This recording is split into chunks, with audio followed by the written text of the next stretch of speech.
Welcome back, everybody, to another deep dive. This time we're taking a look at something I think a lot of us struggle with, that feeling of your mind going blank when you try to speak Oh, English. yeah, for sure. It's like Okay. you're all set to have a conversation and suddenly, poof, Yeah. nothing. Yeah. So we're diving into a YouTube video today called Speak English Confidently. Overcome Your Fear of Speaking. From Speak English with Class. And this seems to be a topic that really resonates with a lot of you. So let's get right into it. Okay. Sounds good. It's funny because even though I'm a native English speaker, I actually feel like I experience this sometimes too. Like when I'm trying to explain something complicated or I'm put on the spot, it's like my brain just freezes up. Oh, absolutely. It's not limited to just people learning English. I think it's a universal experience. Anytime we're under pressure or feeling anxious, our thoughts can scatter. It's like stage fright, but for Uh-huh. everyday conversations. Totally. Now, the video talks about this thing called cognitive overload, which sounds pretty intense. Yeah, it's a bit of a mouthful. Is that basically just like forgetting a word or two? Or is there more to it? Well, it's kind of like that, but on a much larger scale. Imagine your brain is like a computer. Okay. Okay, I can see that. And when you're learning a new language, it's like you're running all these new programs and applications all at once. So many tabs open. Exactly. Yeah. You're trying to process grammar rules, vocabulary, pronunciation. It's a lot for your brain to handle all at the same time. And just like a computer can overload and crash, sometimes our brains kind of do the same thing. We get overwhelmed and then boom, mental blank. That makes so much sense, especially when you add in like the pressure of a social situation. Like imagine you're trying to order food in a restaurant, or Yeah. you're meeting someone new and you want to make a good impression. That just adds another layer of stress. Absolutely. And the fear of making mistakes or not being understood, that can really amplify the whole cognitive overload thing. It's like your brain is saying, I can't deal with this right now. I'm out of here. So how do we like prevent our brains from hitting that eject button? The video mentions having some go-to phrases ready. Is that kind of like a cheat sheet for conversations? Exactly. Think of them as your emergency phrases for those, oh, my mind is blank moments. They give examples in the video like, let me think about that for a moment, or I'm not sure how to say this, but... I like that. Mhm. Simple, and it buys you some time to gather your thoughts. Right. It's like a little pause button that lets you reset without completely derailing the conversation, and then you can jump back in when you're ready. Speaking of jumping back in, how do we actually practice speaking more fluently? Because honestly, I think that's where a lot of those mental blanks come from. That feeling of searching for the right words and not being able to find them. Absolutely. Fluency is key. And one thing the video really emphasizes is finding low-pressure ways to practice. The low pressure meaning like not in front of a crowd. Right, like maybe talking to yourself in English? Of like narrating your day. Exactly, or even just chatting with your pet. It sounds silly, but it gets you comfortable with the sounds and the rhythms of the language without worrying about making mistakes. No judgment from the dog. Exactly. The point is to build that fluency in a safe space so that when you are in those real-life situations, it feels a little less daunting. Okay, so talking to myself and the dog. Got it. What else? They also talk about shadowing, which is a really cool technique. It's basically mimicking native speakers to improve your pronunciation and intonation. I've heard of that. Is it kind of like becoming a parrot? Yeah, kind of. You pick a scene from your favorite English TV show or movie, and you basically try to copy the actors as closely as you can, their rhythm, their intonation, everything. Oh, that's fun. I wonder if I could do a decent Joey Tribbiani. How you doing? Okay, maybe not. It's a great way to train your ear and your mouth to get used to the natural flow of English. And speaking of Joey, one of the things the video emphasizes is that perfection is not the goal here. Communication is. Oh, that's such a relief to hear. Because I'm a perfectionist, and I think that sometimes holds me back. I think it holds a lot of us back. But the truth is, you don't have to be perfect to be understood. Right. They actually give this example. Imagine you're trying to say the word refrigerator, but you completely blank on it. Instead of panicking, you could just say, you know the thing in the kitchen that keeps food cold? The cold food box. Exactly. It might not be grammatically perfect, but it gets your message across, and that's what matters most. I love that. So it's about being creative and finding workarounds when those brain blanks happen. But what about the fear of making mistakes? I think that's a big part of it for me. I'm so worried about sounding stupid or saying the wrong thing. Oh yeah, that fear is so common, and it's totally understandable. But the video has some really good advice for dealing with it. They actually dedicate a good portion of the video to talking about mistakes and how to reframe our thinking about them. Oh, interesting. So it's not about avoiding mistakes altogether. Right. It's about seeing them as opportunities to learn and grow. Because the truth is we all make mistakes, even native speakers. Yeah, true. The key is to not let those mistakes paralyze us or prevent us from speaking up. So how do we do that? How do we stop being so afraid of messing up? What are some of the tips they give? One of the biggest things they emphasize is the importance of slowing down and breathing. When we get nervous, we tend to rush, which can actually lead to more mistakes. Oh, I do that all the time. Yeah. I start talking a mile a minute and then I trip over my words. Right. So taking a moment to breathe and collect your thoughts can actually make a huge difference. And they suggest practicing reading aloud with deliberate pauses. This helps you become more aware of your pacing and gives your brain a chance to keep up with your mouth. It's like being mindful of the rhythm of your speech. Mm-hmm. And I bet that could help with presentation jitters too. Absolutely.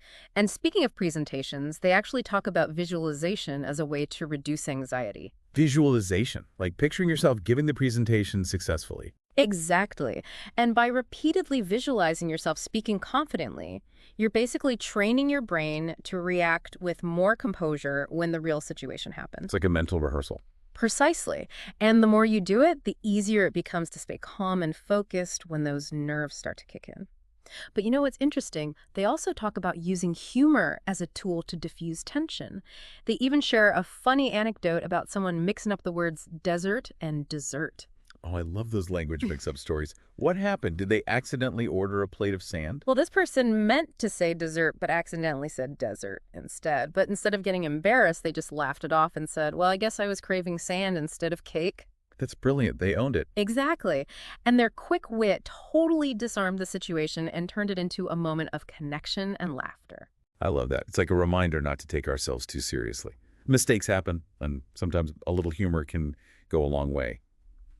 All right, so we've talked about go-to phrases, low-pressure practice, shadowing the importance of clear communication over perfection, breathing, visualization, and humor. I feel like we've already covered so much ground. What else is there? Oh, we've only just scratched the surface. There's a lot more to unpack in this video, but I think this is a good place to take a pause and come back to it fresh. Okay, that sounds like a plan. So we'll be back in just a bit to delve deeper into the world of conquering the fear of speaking English. Stay tuned.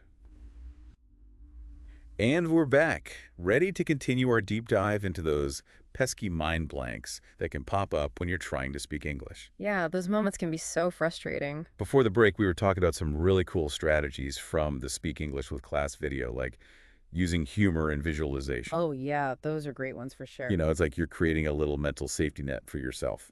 Absolutely. It's all about building that confidence and feeling more comfortable in those speaking situations. Totally. Now, I'm curious, did they talk about any specific ways to expand your vocabulary? Because sometimes I feel like those blanks happen just because I don't have the words I need at the ready. Oh, yeah, they definitely do. And one of their key tips is to take a themed approach to learning new words. Themed approach meaning like focusing on a specific category each week. Exactly. So let's say you're really interested in cooking. Oh, I love cooking. Perfect. So for that week, you would immerse yourself in words related to cooking ingredients, techniques, cuisines, you name it. That's so much more fun than just flipping through a vocabulary list. Right. It makes it feel more relevant and engaging. And they suggest picking a theme that really resonates with you, whether it's travel, music, art, whatever sparks your interest. I could totally do a travel words week. Start practicing all those phrases I'll need for my next trip. Exactly. And then the following week, you could switch to a different theme. It keeps things fresh and it helps you build vocabulary in a way that feels more meaningful. I love that. So it's like creating these little mini language immersions for yourself. But okay, let's say I've learned all these new words. How do I actually remember them and use them in conversations? That's where the practice comes in. And it's not just about recognizing the words, it's about actually using them in sentences, even if it's just to yourself. Well, that makes sense. It's like taking them for a test drive. Exactly. The more you practice using those words in context, the easier it will be to recall them when you need them. And it's like building those neural pathways in your brain, making those connections stronger. Right. You're essentially training your brain to access those words more easily. It's like they become part of your active vocabulary instead of just sitting there in the back of your mind. Precisely. And as you continue to expand your vocabulary, you'll find that those frustrating tip-of-the-tongue moments happen less and less because you have more words at your disposal. It's like you're giving yourself more tools to express yourself. And the more tools you have, the more confident you feel. Exactly. And that confidence is what ultimately helps us overcome those mind blanks and speak more fluently. Speaking of confidence, did they give any other tips for building that up in those speaking situations? Because I think that's a huge part of it for a lot of people. Oh, absolutely. One of the biggest takeaways from the video is that confidence comes from practice. And it's not just about practicing speaking, it's about practicing the mindset of a confident speaker. There's like an internal shift as well. Right. It's about cultivating that inner belief in yourself and your ability to communicate effectively, even if you make mistakes along the way. And that starts with acknowledging that mistakes are an inevitable part of the process. In fact, they argue that mistakes are essential for growth. It's so easy to get discouraged when you make a mistake. Yeah. But I guess if you can shift your perspective and view those errors as learning opportunities, it takes some of the pressure off. Exactly. And they encourage viewers to embrace those aha moments, those times when you finally grasp a difficult concept or master a new pronunciation. It's about celebrating those little victories along the way. It's like those moments give you the motivation to keep going, Right. even when it feels challenging. Did they talk at all about dealing with self-doubt? Because I think for a lot of people, that can be a major barrier to speaking confidently. Oh, for sure. And one thing they really emphasize is the power of community. They encourage viewers to connect with other English learners, whether it's online or in person. So finding those people who understand the struggles and can offer encouragement. Exactly. Whether it's an online forum, a language exchange group, or even just a friend who's also learning English, having that sense of connection can make a world of difference in staying motivated and feeling less alone in those moments of doubt. It's like having a built-in support system for your English-speaking journey. And speaking of journeys, I think it's time for us to start wrapping up our deep dive into conquering the fear of speaking English. What are some key takeaways you think listeners should keep in mind? I think the most important message is that fluency and confidence are not destinations, they're ongoing journeys. It's about embracing the process and celebrating those small wins along the way. It's about shifting your focus from perfection to progress. Exactly. Remember, every conversation, every attempt is a step in the right direction. And as they say in the video, you've got this. Right. And don't be afraid to seek out support, embrace those mistakes as learning opportunities, and most importantly, never stop practicing. That's fantastic advice. And on that note, I think we're ready to wrap up this episode of the Deep Dive. As we wrap up our deep dive into this fear of mind blanks when speaking English, Yeah. what's really striking me is how much of it comes down to mindset, Oh, yeah, absolutely. not just grammar and vocabulary. It's so true. I think we often create these mental roadblocks for ourselves that make speaking feel so much harder than it actually needs to be. Right, like that pressure to be perfect even though we're still learning. Exactly. And that's where the advice from Speak English with Class is so helpful. They really encourage us to kind of shift our focus, Yeah, move away from perfection and more towards just communicating clearly and having fun with it. I love that. So as we kind of bring this deep dive to a close, what are some really practical things listeners can start doing today to tackle this fear? Like, what's the first step? Well, I'd say start small. Pick Yeah. one technique from the video that really resonated with you Okay. and just start incorporating it into your daily life. Yeah, make it a habit. Exactly. Like Yeah. maybe it's those go-to phrases we talked about. Right. Have those ready to go. Or maybe it's taking 5 minutes each day to visualize yourself, rocking a conversation in English. I like that. Whatever it is, just start small and be consistent with it.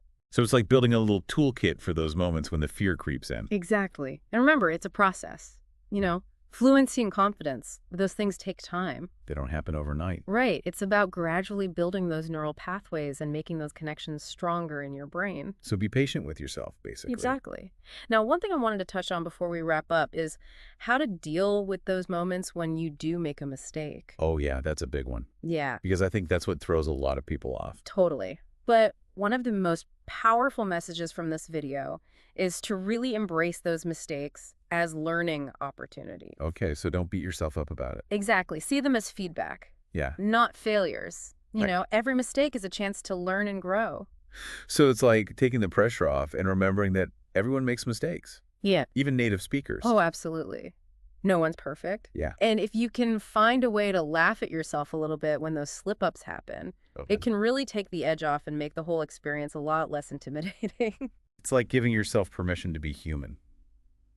Exactly. And I think that's a really important part of this whole journey, just having fun with it and not being afraid to make those mistakes along the way. Absolutely. Well, this has been such a great conversation. Yeah, I really enjoyed it. It's so inspiring to hear about all these different strategies for overcoming that fear of speaking English. So any final words of wisdom for our listeners before we sign off? Well, I think the biggest takeaway is that this journey to fluency, it's a marathon, not a sprint. There will be ups and downs, Yeah, moments of frustration, moments of triumph, but the key is to just keep practicing, keep learning, and never give up on your goals. that's such great advice. It's been an absolute pleasure diving into this topic with you, and I hope our listeners feel empowered and inspired to take those next steps in their English-speaking journeys. Me too. It's been a joy exploring these strategies. Remember, everyone, you have the power to overcome those mental barriers and unlock your full speaking potential. So go out there, practice with confidence, and never be afraid to let your voice be heard. Beautifully said. And that's a wrap on this episode of the Deep Dive. Until next time, keep exploring, keep learning, and keep speaking your truth.